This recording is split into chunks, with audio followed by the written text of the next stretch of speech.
Hi guys, I hope you enjoyed this. It's the same as usual, standing up nice and tall, trying to find your neutral alignment. Body weight evenly spread, front and back of the feet, inside and outside of the feet. Toes are light, arches are lifting, the knees are soft, the back is in neutral. 3 soft curves running down the spine. Shoulders are down, the chest is lifted, the chin parallel to the floor. Aware of the breath, making sure that you're breathing, not holding. Focusing on the shoulders, focusing on the upper back. I'm going to start rolling the shoulders back, making sure that nothing is grinding, pinching or catching into the shoulders. I'm going to progressively make those circles bigger, taking the arms into the movement, rolling the elbows back, and then see if I can go even bigger for a full arm circle. And same as before, making sure that the movement is only as big or small as it works for your shoulders. Just making sure that you're not forcing and then creating pain. And then I'm happy with the movement. I feel that I've got good movement through the arms and the shoulders. I'm going to add the legs. Watch the knees, making sure that they don't buckle then collapse. As the arms are dropped down, I'm going to sit down into a little squat. Just scooping my way back and then dropping down, lifting up again. 2, 3, 4, 5, 6, 7, 8, 9, 10, and reversing, dropping the arms down, scooping them round, bringing them up, dropping down into the squat, making sure that the legs are still holding that strong position, the knees are not collapsing, they're not drifting in, they're not coming close to each other's. 4, 5, 6, 7, 8, 9, 10, and releasing back, releasing the shoulders, releasing the legs. They're changing the direction slightly, one shoulder at a time. I'm going to start rolling one back and then the other, rolling one back and then the other, this time encouraging a little rotation from side to side. Again, progressively I'm going to start adding the arms, rolling the elbows, making the movement a little bit bigger, and just being aware that as you're working the single arm, this time the single side, you've got more space to play with. So turning to circle the arm around and making sure that you're not twisting and then straining the shoulder, collapsing in the back to make the circle bigger. So nice and centered, nice and tall. Once that I'm happy with the arms, then I'm going to add the legs. As the hand drop, I'm going to bend the knees, I'm going to swing down, pick up the other arm and then swing down, pick up the other arm and then swing down the other way, pick up the other arm, swing down the other way. Same as you did before. Notice the legs, the tendency is to start swinging the legs to the side too. So if you can just drop down into a nice, straight, solid squatting position, the legs are not again twisting or collapsing. 5, 4, 3, 2, one more time on each side, and releasing back, releasing the shoulders, releasing the legs. There's a little bit more movement. I'm going to change the direction of the movement slightly. This time, centering yourself into the mat, I'm going to start stepping out to the side. I'm going to lunge my way over to the right, coming back to the center and then lunging my way over to the left. Back to the center, to the right, back to the center and then on to the left. Maintaining that movement going from one side to the other. Making sure that again, foot, knee and hip are in a good alignment, the knee's not coming forward, the hips are not dropping, the leg is not twisting and crossing. I've got a good range both right and left side. I'm going to add the upper body. So the next one, as I step out to the right, I'm going to scoop the left arm up and then I'm going to go over to the side. Coming back and then going over to the other side. Back and then over the other way. It's nice springy movement, squeezing from side to side, from side to side. And then see if you can start focusing on the arm that is just a dangling down by your side. I'm going to start windmilling that arm round, bring it across, and then bring it across the other way.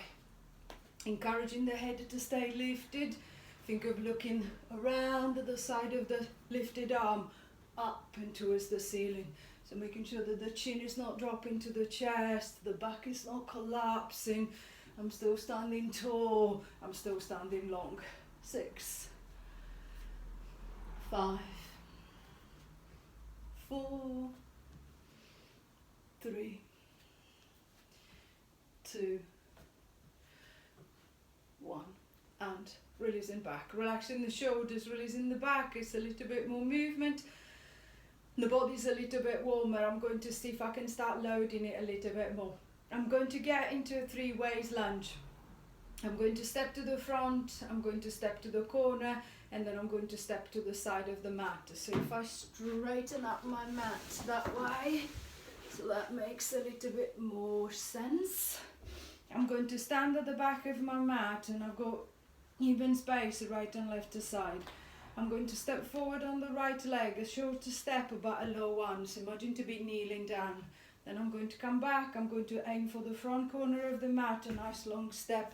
See if I can try and lengthen through, coming back, and then I'm going to aim for the side of the mat, a nice long step to the side. Coming back, with the left I'm going to do the same. I'm going to go forward, I'm going to go top corner, and then side corner, and come back. Forward, top corner, side corner, and back. Same to the other side. So deciding how long or short, how deep or shallow your steps are going to be, making sure that again you're looking after your hip and your knee, making sure that the leg is not collapsing. Once that you're happy that you've got the little pattern going, then we're going to add the upper body.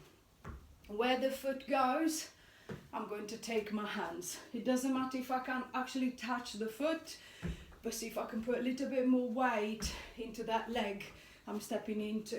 So I'm going to step forward, see if I can follow the right foot, step to the side to see if I can follow the foot, step to the side to see if I can follow the foot, and then left to the same, one to the front, corner at the top, and then all the way to the side. So encouraging the hips to drop a little bit lower, encouraging the leg to work a little bit harder to push back, forward, corner, and then the side, forward, corner, and then the side the other way, forward, corner, and side. 2 more times around, right leg, and side, left leg, corner, and side. 1 more time around, forward, corner, and side, forward, corner, and side the other way. Releasing back, releasing the legs, releasing the hips. The body should be feeling a little bit warmer. I'm going to try and see if I can get a little bit more activation through the stabilizers. Start working for the front, from the front of the hip first, to see if I can get deep hip flexors going, your psoas, your quads are going at the same time. And then I'm going to reverse it, trying to take it to the back, to see if I can get the back of the hips or the glutes to activate better. So bending the knee, it doesn't matter which one, we're going to do both. I'm going to roll up onto the ball of the foot, come up onto the big toe, lifting the big toe off the ground. What I want to focus on is maximum hip flexion. So I want to close the hip as much as I can as the leg is coming up. So I'm aiming for the knee to come up at least a level parallel to the ground. If I can go higher, even better. Then I'm going to ease my way back, and then I'm going to try the other side. I'm going to lift up, see if I can get up to 90-degree angle of hip flexion, and then see if I can go a little bit more. And then I'm going to repeat again on the other side. So noticing the movement. If I feel that the hip is stiff, or so I feel that something feels as if it's catching, is like in the middle, getting in the way, it's normally because the leg is internally rotated and adducted, so it's turned and coming in, so I'm pretty much lifting that way, exaggerating. So see if you can be aware of the leg lifting in neutral. If you think of a line that splits the body in half, I want my right leg to stay on the right side of the line, not invade the left side, and my left leg to stay on the left side, making sure that it doesn't drift across to the right. Making sure that you're not leaning backwards, you're not rounding through the back, you're just trying to close the hip. So see if I can feel that stronger connection through the front of the hip. So I feel that the hips are a little bit warmer, so I don't think I can lift the leg any higher, not without any extra help. So I'm going to get the help of the arms. So on the next one, I'm going to pick up the leg, I'm going to lift it as high as I can, then with the arms I'm just going to try and pull it a little bit more. Now I want to hold it there, 2 seconds, let go with the arms, I'm trying to keep the leg there, don't let it drop. 1, 2, and then I'm going to ease it down. Same thing to the other side, so I'm going to lift up, nice deep hip flexion, using the arms to pull a little bit more, locking the hip, feeling the belly and the hip working together, let go with the arms, 1, 2, and then I'm going to ease that leg down. So it doesn't matter if the lowering is not very graceful, there is a little bit of a stumble there. As far as you feel that once the arms are taking the leg a little bit higher and you let go, you can hold it there for those couple of seconds before letting the leg drop. And then I'm going to try the same thing to the other side. So lifting up, a little bit higher with the arm, squeeze it tight, hold it there, and then I'm just going to drop back. Lifting up, a little bit higher with the arms, lock it tight, and then let it come down. One more time on each side. Lifting up, pull it higher, tuck it, and let it drop. Lifting up, going higher, hold it, and releasing back. Relaxing the hips and releasing the legs. This is a little bit more activation at the front of the hip. I want a little bit more, but this time working into the back of the hip, into the back of the bum. I'm going to start getting into a little pivoting, into a little pecking bird movement. I'm going to extend the right leg behind the left leg, it doesn't matter which one. I'm going to repeat on the same side. I'm going to start flexing the hip over the standing leg to allow the body to come forward. Imagine one of those wooden pecking birds, you're one of those. I'm going to squeeze my way back into the lift. The right leg is still straight behind me, and then I'm going to tip forward, and then I'm going to flex and extend it through the hip again. So see if you can think of a stronger connection through the hips and through the glutes on that left side, encouraging that forward and back movement. Nice stronger connection into the right hip, into the back of the bum on the right leg to hold the leg straight and behind. And then it doesn't matter if you can't tip forward very far, just making sure that you're keeping the foot off the ground. You're trying to use the standing leg to squeeze your way back into that standing position. 6, and coming back. 5,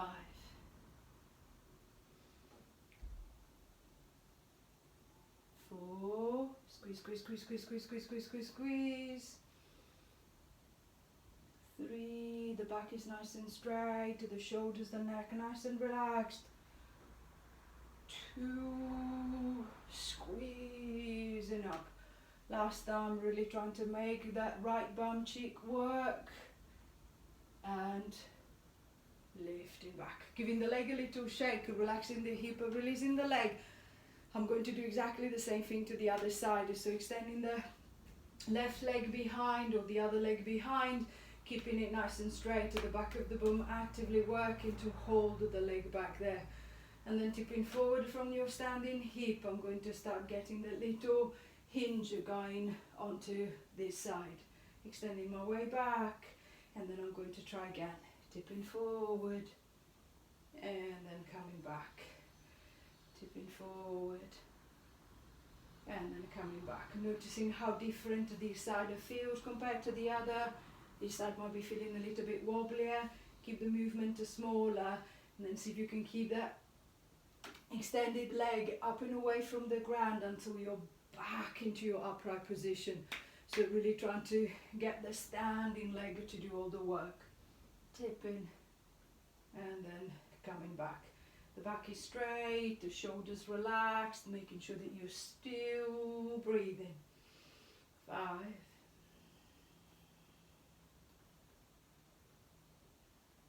4,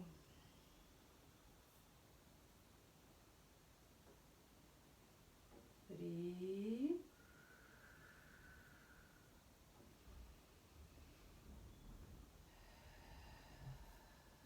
2,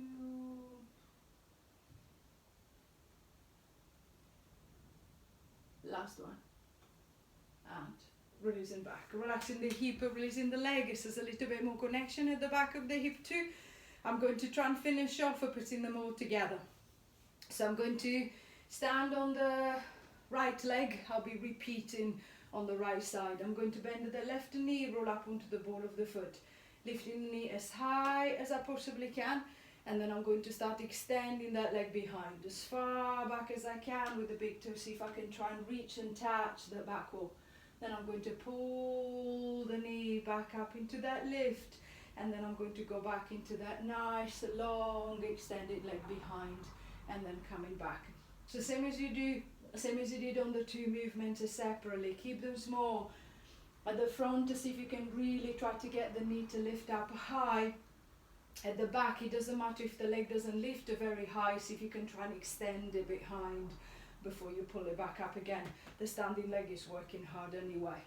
And then I'm happy with the movement. I feel a little bit more in control of my balance, in control of the legs. If I feel that I can progress, then I'm going to add the arms. So the next one is the knee comes up to the front, I'm going to raise the arms up and towards the ceiling. And then as the leg extends behind, I'm going to reach them forward. Then again, I'm going to lift them up and towards the ceiling as the knee comes up. And then I'm going to reach them forward as the leg extends to the back. 5. And going back. 4. Nice and high. Extend it back. 3,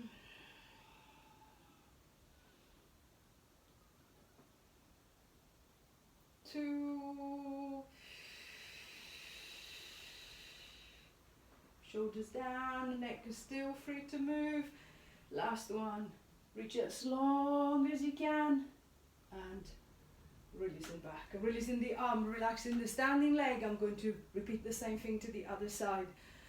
So I'm going to bend the other knee, roll up onto the ball of the foot, lifting the knee up as high as I can.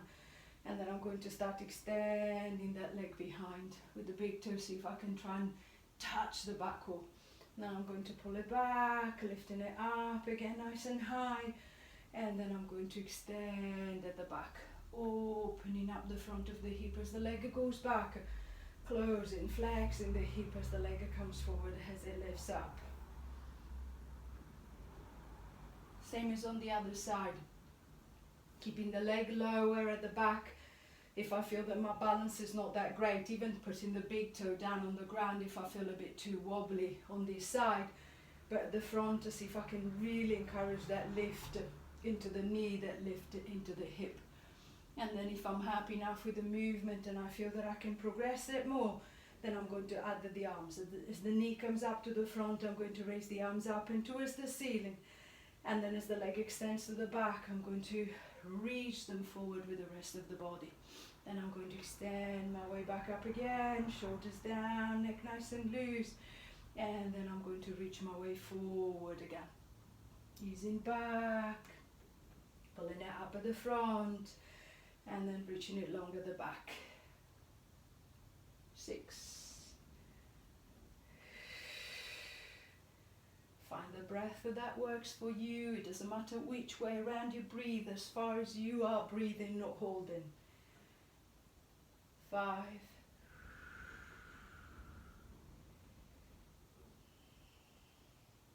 4.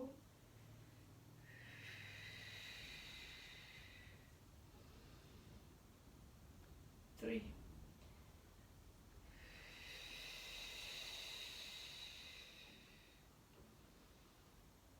2.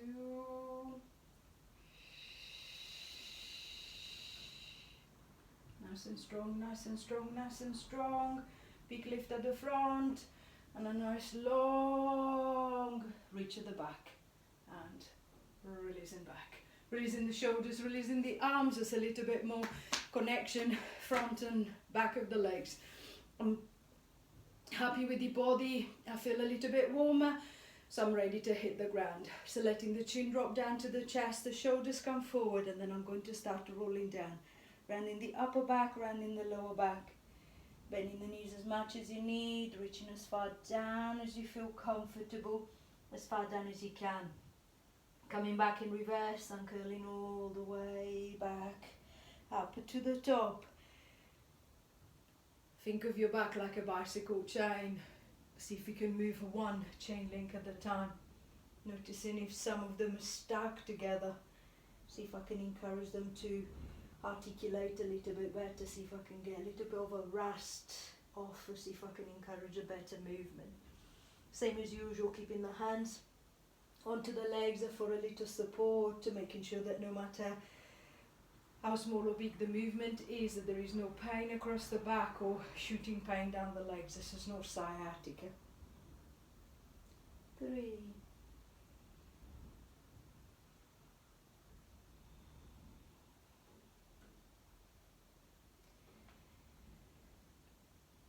2.